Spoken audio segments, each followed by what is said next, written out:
లేదంటే కనుక ఆయనతో ఏ ఫోటో దిగడానికి వచ్చినట్టు, లేదంటే ఆయనకి వెనకాల ఏదో సెక్యూరిటీకి వచ్చినట్టు అని ఫీల్ అయ్యారు. అంటే మా వాడు అధికుడు, అతీతం వీళ్ళందరికీ అనేటటువంటి రూట్లో ఫీల్ అయ్యారు.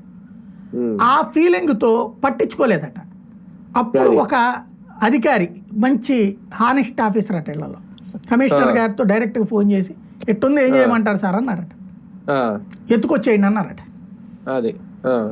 వాళ్ళకి కోపం వచ్చింది, అంత అహం ఏంటనే.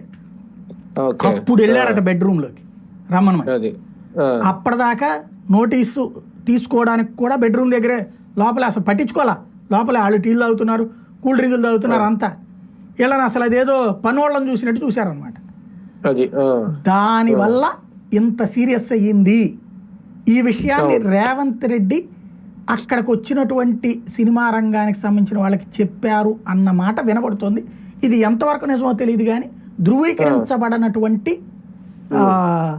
విశ్వసనీయ సమాచారం. సినిమా భాషలో చెప్పుకోవాలంటే ఇది గాసిప్ అది అంతే. కానీ ఒకటి సార్, పచ్చగడ్డేస్తే బగ్గుమనేలాగా రేవంత్ రెడ్డికి లేదంటే సినిమా ఇండస్ట్రీకి మధ్య మొన్నటి వరకు, మరి నిన్నటి వరకు కూడా ఏమో, ప్రస్తుతం కూడా ఏమో నాకు తెలియదు, అది కూల్ అయ్యే వాతావరణం కనిపించిందా నిన్న భేటీ తర్వాత?